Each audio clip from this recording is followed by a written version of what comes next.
بسم اللہ الرحمن الرحیم۔ ایک بھائی نے خواب دیکھا ہے کہ خواب میں میرے سر کے بال مونڈے جا رہے ہیں اور میں بہت زیادہ خوش ہو رہا ہوں۔ اس خواب کی کیا تعبیر ہو سکتی ہے؟ اور یہ خواب بھی دیکھا ہے سحری کے وقت۔ تو بات یہ ہے کہ اس خواب کی جو مثبت تعبیر ہے، یعنی ایک برکت والا خواب ہے، اچھا خواب ہے۔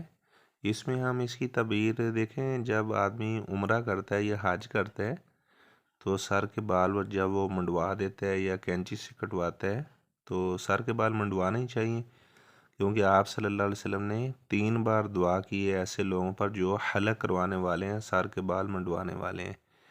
تو ایک دفعہ دعا کی ان لوگوں کے لیے جو کینچی سے کٹوانے والے ہیں، ٹھیک ہے۔ جب صحابہ نے کہا وللمقصرین، جو کینچی سے بال کٹوا دے، تو 3 دفعہ آپ صلی اللہ علیہ وسلم نے فرمایا اللہ مرحم المحلقین، یا اللہ جو حلق کروانے والے ہیں، اپنے سر کو منڈوانے والے ہیں، ان پہ رحم فرما۔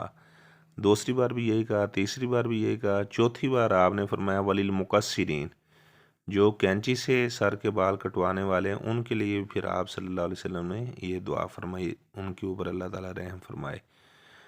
تو جب آدمی عمرہ کرتا ہے یا حج کرتا ہے تو بال منڈواتا ہے یا کینچی سے کٹواتا ہے تو اسے بہت خوشی ہو رہی ہوتی ہے کہ اللہ تبارک و تعالیٰ نے میرے سارے گناہ معاف فرما دیے، اور اللہ تعالیٰ کا میرے اوپر خاص فضل اور خاص احسان ہوا ہے کہ اللہ تبارک و تعالیٰ نے مجھے اپنے گھر بلایا ہے، ٹھیک ہے۔ وہ عمرہ کرتا ہے تو بال منڈواتا ہے، خوش ہوتا ہے، یا حج کرتا ہے بال منڈواتا ہے تو خوش ہوتا ہے۔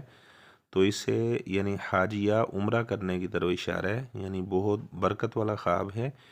اور ویسے بھی جو خواب سحری کے وقت آتے ہیں اکثر وہ سچے خواب ہوتے ہیں۔